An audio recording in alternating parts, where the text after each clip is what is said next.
Bonsoir, pour ce nouveau numéro de C'est Sport, nous avons choisi de revenir ce soir sur le nouvel exploit de l'USQ en Coupe de France avec cette qualification en 16e de finale contre Bastia au tir au but. Nous vous offrons une plongée dans l'univers de l'USQ. C'est Sport, c'est tout de suite, c'est parti.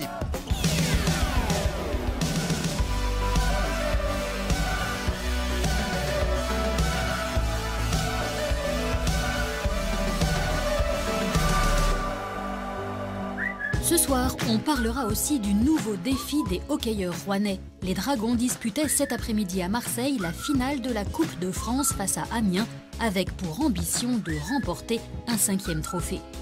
On reviendra également sur toute l'actualité sportive de cette semaine. Et puis nous partirons à la rencontre d'une joueuse de pétanque qui vient de fêter son 90e anniversaire.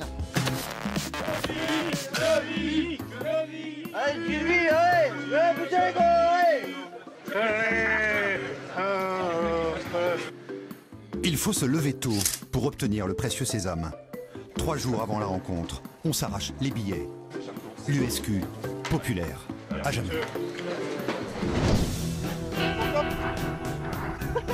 On ne change pas les bonnes vieilles recettes. Direction Forges-les-Eaux, la même, où les exploits ont pris corps. Une mise au vert que le staff a voulu conviviale.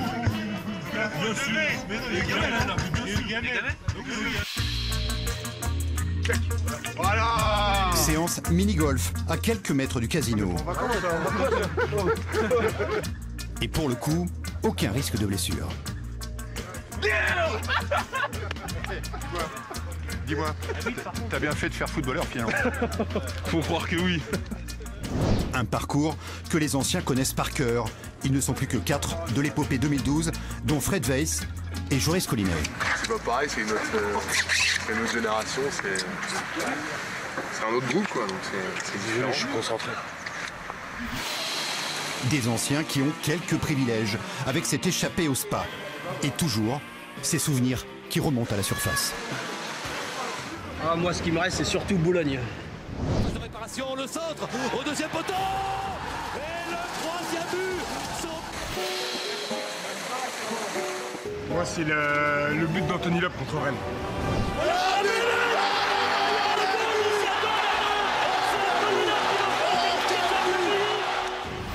Ce moment-là, je m'en souviendrai tout le temps parce que ça a été franchement une explosion. Et en plus, on savait que le match était terminé, donc voilà. 32 équipes sont encore qualifiées pour cette Coupe de France, mais c'est bien l'USQ qui attire tous les regards. C'est assez rafraîchissant parce que nous qui normalement traitons l'actualité des clubs professionnels, c'est à la fois la belle aventure humaine de la Coupe de France, mais en plus, il dégage une vraie sympathie et une vraie gentillesse. Séance photo pour cette équipe de l'USQ avant une sieste réparatrice et une petite séance d'entraînement. Nous, pendant ce temps-là, on va s'intéresser à ce qui était l'événement sportif de ce dimanche. La finale de la Coupe de France de hockey sur glace entre Rouen et Amiens. Elle se disputait cet après-midi à Marseille. Les Dragons visaient un 5e trophée dans cette compétition. Cette coupe-là, elle ne leur a pas échappé. Après la défaite en finale de Coupe de la Ligue, les Rouennais n'ont cette fois pas raté l'occasion d'enrichir leur gros palmarès. Ils peuvent savourer devant les courageux supporters qui les avaient suivis jusqu'à Marseille. Dès le début du match, les Dragons ont asphyxié leurs voisins picards. Desrosiers 2e, puis Colotti 12e sanctionnent les infériorités numériques des Gothiques. La démonstration de force est en route, avec 2 nouveaux buts normands en solitaire par Desrosiers, encore lui, à la 23e, puis Groux, 3 minutes plus tard. Amiens est KO, et c'est Lacroix qui ajoute un 5e but juste avant la fin du second tiers-temps. Mais une finale se joue jusqu'au bout, surtout quand c'est un derby. Le RHE va subir la révolte picarde sur la fin de match, jusqu'à 5-3 et ses arrêts de Riopel. La Coupe de France est bien de retour en Normandie, 4 ans après.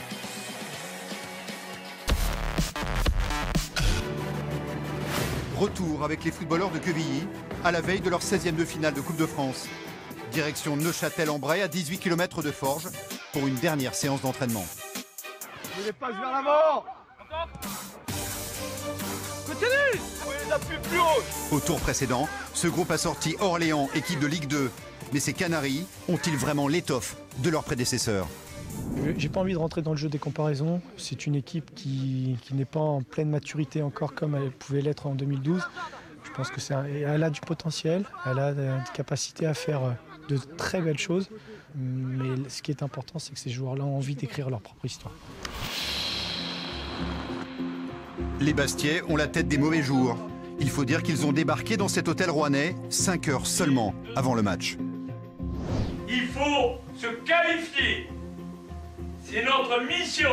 Donc il va falloir l'aborder avec beaucoup d'intentions. Mais des intentions positives. Ça c'est important. Exploit.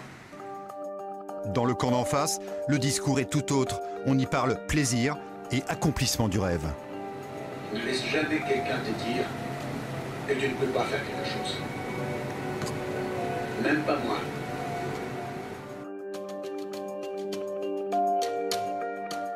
Mardi, 15h30, direction le stade Diochon pour y écrire sa propre histoire.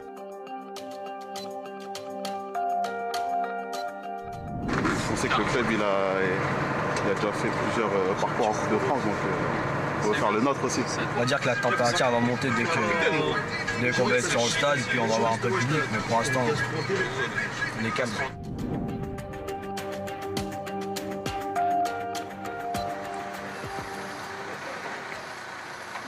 Allez, on va les laisser doucement préparer ce 16e de finale.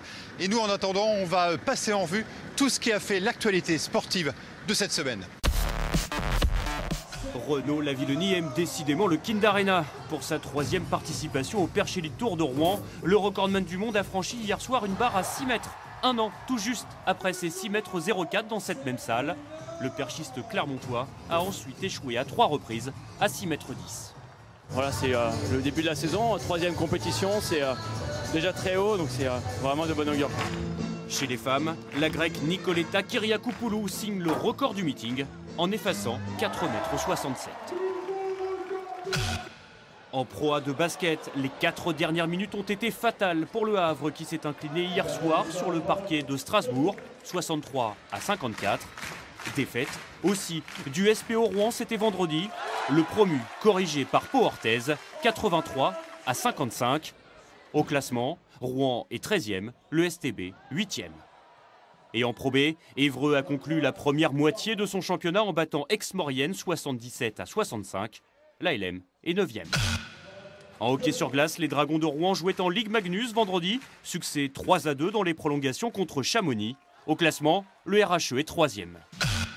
Enfin, si la situation du HAC est au point mort dans les coulisses, il en est de même sur le terrain.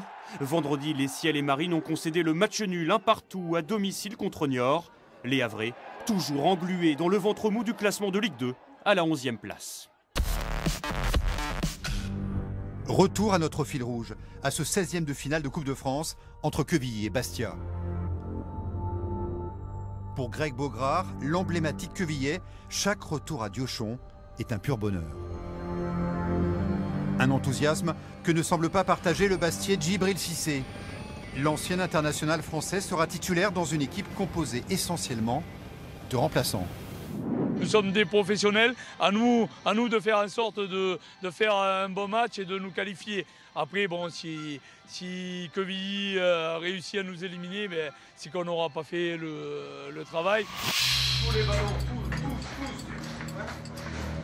Allez, commencez à vous mettre dans le couloir. Allez, il est parti une.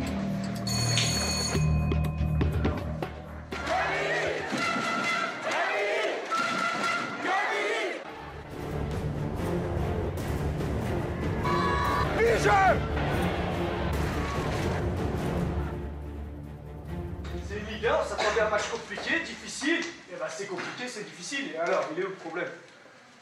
Et c'est justement dans ces moments-là, il faut aussi encore plus notre niveau. Encore plus dans tout ce qui est impact, dans tout ce qui est protection du ballon et dans tout ce qui est aspect athlétique sur les courses. Il faut hausser le niveau. Il faut hausser le niveau, il ne faut pas subir. Voilà, il reste une mi-temps, peut-être un peu plus au Quevillais pour réaliser l'exploit. En attendant, on va partir à la rencontre d'une joueuse de pétanque pas ordinaire. Elle est licenciée au club de la Saussay et elle vient de fêter son 90e anniversaire. Portrait. Voilà. Voilà. Oh, bravo Marie.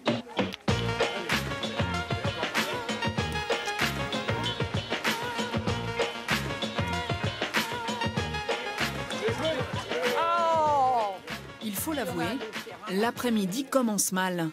Pas de quoi arrêter Denise pour autant. Quand je suis parti, moi, de la Saussay, il ne pleuvait pas. Il faut espérer que les nuages vont rester bloqués sur côté. Et on va rouler quelques boules là à la Saussay, comme d'habitude. Et s'il fait trop mauvais, on va jouer sur le terrain de tennis. À 90 ans, les 2 entraînements hebdomadaires de pétanque sont sacrés. On s'équipe, vous savez. Le reste n'est que question logistique. Mes boules, mon bonnet et mes gants. Aujourd'hui, c'est Jackie, son fils, qui conduit pour les 5 km les séparant de la Saussay. Ici, pour tout le monde, Denise Duboc devient mamie, la doyenne du club, une star. Mamie est une pointeuse, sa raison d'être, approcher sa boule le plus près du cochonnet. La technique n'est pas toujours spectaculaire, mais elle est efficace. Voilà. Denise vient à la Saussay pour l'ambiance. Allez, ça saute, hein. Ça saute, à mamie. Ça saute. Mais pas question de céder des points par amitié. À 90 ans, Denise a toujours la gagne.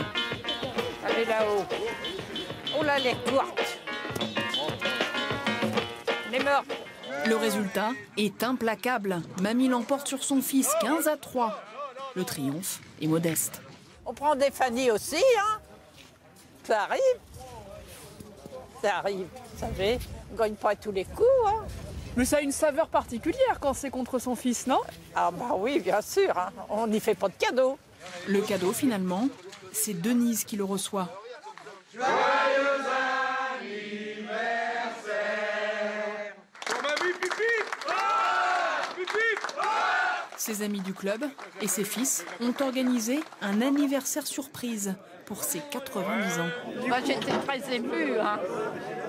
Vous savez, hein, je ne m'attendais pas du tout à ça. Non, vraiment pas. Tiens, ma petite mamie. Et dans 10 ans, ça sera le centenaire, la vôtre. Et maintenant, place à l'agenda sportif de la semaine prochaine. Vendredi, un derby de basket en Pro A avec le Havre qui reçoit Rouen. De la revanche dans l'air car au match aller, le STB s'était imposé sur le parquet du SPO. De la grâce, de la joie et des larmes sur la glace de l'Île-la-Croix avec la traditionnelle French Cup vendredi et samedi. Samedi soir, le rugby s'invite à Diochon, opération séduction pour le Stade Rouennais qui recevra Nantes dans l'antre du FCR. Retour au stade Robert Diochon pour l'épilogue de ce Quevilly-Bastia. 0-0 à la fin du temps réglementaire. Les prolongations s'annoncent irrespirables. Surtout quand Djibril Cissé ouvre le score à la 106e minute. Coup de tête rageur et coup de massue sur le banc de l'USQ. Sortez, allez les gars, je sais c'est dur. Mais avec Quevilly, il se passe toujours quelque chose.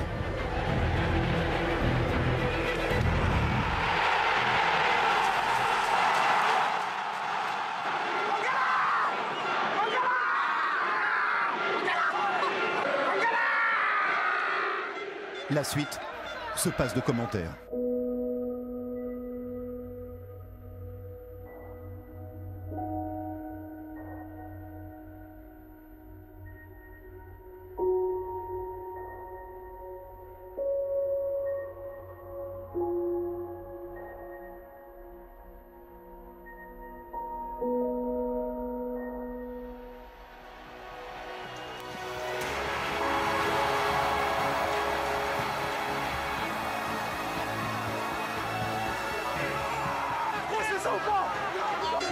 L'ESQ se qualifie pour un 8e de finale pour la 4e fois en 10 ans.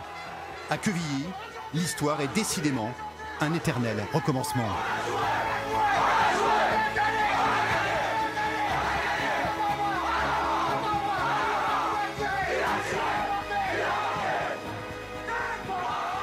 Voilà, c'est sport, c'est fini pour ce soir. Rendez-vous la semaine prochaine.